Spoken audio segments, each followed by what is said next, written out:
వినిషా గారు నమస్తే అండి. సో చెప్పండి. సో ఫస్ట్ ఆఫ్ ఆల్ ఏదన్నా మంచి జరిగితే కానీ దాన్ని స్వాగతించాలి అనే ఇది సో నిజంగా మనం ఈ మధ్యకాలంలో చూడట్లేదండి. So somebody need to start that seriously. So ఇది ఉద్దానం అవ్వచ్చు, లేదంటే ఈ ఎడ్యుకేషన్ సిస్టంలో వస్తున్న ఈ రెవల్యూషనరీ చేంజెస్ అవ్వచ్చు. స్టార్టింగ్ నుంచి కూడా చూస్తున్నాం, ఇంగ్లీష్ మీడియమే వద్దన్న వాళ్ళు నాయకుల పిల్లలు ఏ ఒక్కరైనా సరే తెలుగు మీడియంలో చదువుతున్నారా అన్న ప్రశ్నకు ఈ రోజు వరకు ఎవరు కూడా సమాధానం ఇవ్వలేదు. ఇక ఇంతకుముందు కృష్ణరాజు గారు చెప్పినట్టుగా ల్యాప్టాప్స్ కానీ ఈ లెర్నింగ్ అనే అంశంలో ప్రైవేట్ స్కూల్స్ ఏవైతే ఎంకరేజ్ చేస్తూ ఉన్నాయి, ఏవైతే ఇస్తున్నాయో వాటికి ధీటుగా ప్రైవేట్ స్కూల్స్ని మర్చిపోయే విధంగా ఆంధ్రప్రదేశ్ ప్రభుత్వం చేస్తున్న ఈ ఏవైతే ఉన్నాయో వీటిని అన్నిటినీ కూడా విమర్శిస్తున్న ప్రస్తుత పరిస్థితిని ఏ రకంగా మీరు చూస్తారో మీ కామెంట్ కూడా తీసుకొని I will go to Nagarjuna Yadav గారు.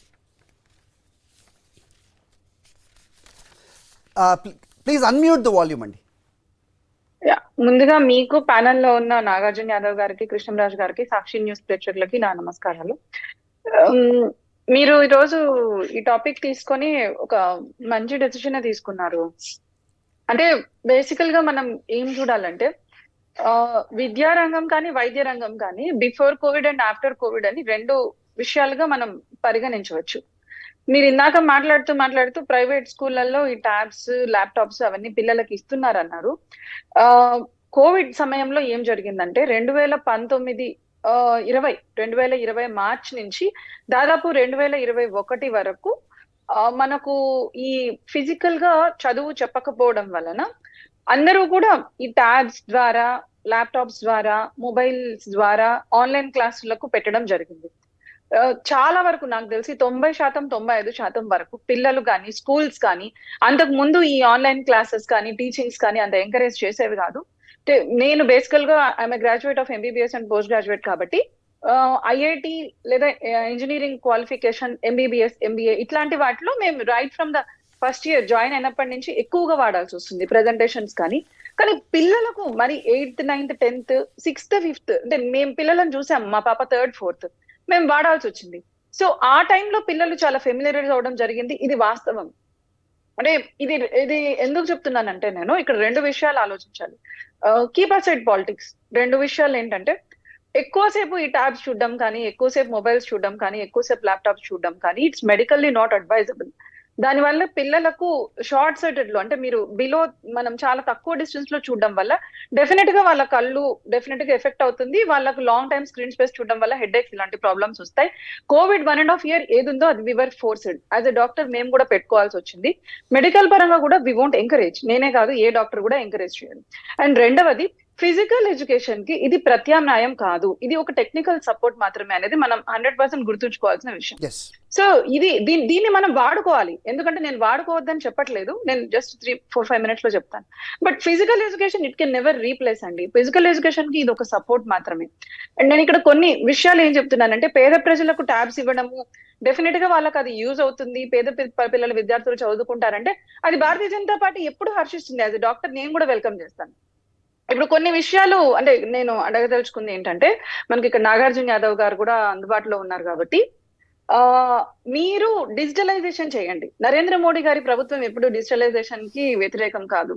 2019, 2020లోనే మేము సైన్స్ ల్యాబ్స్ కానీ, నేషనల్ డిజి ల్యాబ్స్ కానీ సెటప్ చేశాము. మీరు ఏదైతే హర్యానా గవర్నమెంట్ అంటున్నారో వాళ్ళు 2019లోనే తేవాలని అనుకున్నారు. డెఫినెట్ గా వీఆర్ నాట్ అగైనెస్ట్ డిజిటలైజేషన్. మీరు ఏం చేశారంటే ఇప్పుడు ఆంధ్రప్రదేశ్ లో చూస్తే 2015లో 10వ తరగతి విద్యార్థుల్లో ఉత్తీర్ణత శాతం 91. కానీ 2022లో 6,20,000 మంది పిల్లలు రాస్తే 2 లక్షల మంది పిల్లలు అసలు ఉత్తీర్ణత కాలేదు. అంటే ఉత్తీర్ణత శాతం ఒకేసారి 94 2019లో. అంటే 100 మంది పిల్లలు 94 మంది పాస్ అయితే 67 మందికి పడిపోయారు. దీనికి మెయిన్ కారణం అప్పుడు ఫిజికల్ టీచింగ్ లేకపోవడం, ఎక్కువగా ఈ ఆన్లైన్ మీద డిపెండ్ అవడం. సో ఈ చిన్న పిల్లలు ఉన్నారు చూసారా, 8 నుంచి 10వ తరగతి మధ్యలో ఖచ్చితంగా వాళ్ళకి సూపర్విజన్ అవసరం. మీరు ఫిజికల్ ఎడ్యుకేషన్ మీదనే కాన్సన్ట్రేషన్ చేయాల్సి వస్తుంది, లేకపోతే ఇలాంటి రిజల్ట్స్ నేనేం మిక్స్ చేయలేదు. నేను 2 minutes లేదు, ఇక్కడ మన నాగార్జున గారు ఉన్నారు కాబట్టి ఆయన ఎడ్యుకేషన్ చైర్మన్ కాబట్టి ఒక కామన్ సిటిజన్ గా నేను అడుగుతాను. రెండవది, మీరు ఏం చెప్పారు 2023-24లో అంటే 2021లో మనకు జగన్మోహన్ రెడ్డి గారు చెప్పినప్పుడు బైజూస్ కంటెంట్ ని టెక్స్ట్ బుక్స్ కూడా మేము ట్యాబ్స్ లో ఇంక్లూడ్ చేస్తామన్నారు. మరి ఈ సంవత్సరం అది ఉండబోతోందా బైజూస్ కంటెంట్? అండ్ మూడవ పాయింట్, పిల్లలకి ఆల్రెడీ స్టేట్ గవర్నమెంట్ సిలబస్ ఉంది, సిబిఎస్ఈ సిలబస్ ఉంది, ఐసిఎస్ఈ సిలబస్ ఉంది. సో ఈ బైజూస్ సిలబస్ అనేది అడిషనల్ కదా, దాన్ని సూపర్విజన్, దాన్ని మానిటరింగ్ ఎవరు చేస్తారు? నాగార్జున గారు. అండ్ నెక్స్ట్ పాయింట్ నేను ఏం అడగదలుచుకున్నానంటే, ఈ ఇంటరాక్టివ్ సెషన్స్ ప్లాట్ఫామ్స్, ఈ సిమ్యులేటెడ్ టీవీ ఏవైతే ఉన్నాయో, ఒక క్వశ్చన్ నేను అడగదలుచుకున్నాను. There are 2 things. మీకు గవర్నమెంట్ లో ఒక టీచర్ మనకి రావాలంటే ఎంతో టాలెంట్ ఉండాలి, వాళ్ళ ఎగ్జామ్స్ రావాలి, డిఎస్సి పాస్ అవ్వాలి. మీరు డిఎస్సి నోటిఫికేషన్ ఎందుకు ఇవ్వట్లేదు? డిఎస్సి నోటిఫికేషన్ ఇవ్వకుండా గవర్నమెంట్ టీచర్స్ పోస్ట్ ఇంకా ఎందుకు రిక్రూట్ చేయడం అక్కడ మనం ఆపేశాము. అండ్ లాస్ట్ నేను ఎగ్జాంపుల్ చెప్తాను, మా గవర్నమెంట్ చేయట్లేదని నేను చెప్పట్లేదు. ఉత్తరప్రదేశ్ లో 7 లక్షల ట్యాబ్స్ ఇచ్చాం మనకన్నా ముందే. ఎవరికి ఇచ్చాం మేము? బిఏ, ఎంఏ, మినిమం డిగ్రీ చదివిన వాళ్ళకు, 1 lakh బిలో ఇన్కమ్ ఉన్న వాళ్ళకు దీక్ష పోర్టల్, డిజీ సఖీ పోర్టల్ ద్వారా అప్లై చేసుకున్న వాళ్ళకి ఇచ్చాం. అదే హర్యానా కూడా ముందే తెచ్చింది. వాళ్ళు 10th స్టూడెంట్స్ ఇవ్వడం మొదలు పెట్టారు, దాంతోనే కొంచెం కాంట్రవర్సీ అయింది. గుజరాత్ లో కూడా అంతే, డిగ్రీ పిల్లలకు, ఇంటర్మీడియట్ పిల్లలకు ఇస్తున్నారు. ఈ డిఫరెన్స్ నేను మీకు చెప్పదలుచుకున్నాను. అండ్ నన్ను లాస్ట్ పాయింట్ ముగించనివ్వండి. ఉత్తరప్రదేశ్ లో ఏం జరిగిందంటే, ఒక నేషనల్ డిజీ యూనివర్సిటీ 35,000 కోట్లతో ఎస్టాబ్లిష్ చేయడం జరిగింది. గుజరాత్ లో robotic science.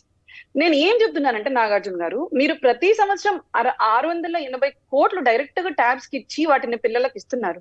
Instead of that మీరు టీచర్స్ ని ఇప్పుడు వాళ్ళని రిక్రూట్ చేసుకొని ఒక ల్యాబ్స్, ఒక డిజిటల్ ల్యాబ్స్ క్రియేట్ చేస్తే బిలో 10th క్లాస్ పిల్లలకి కొంచెం అడ్వాంటేజెస్ గా ఉంటుందేమో.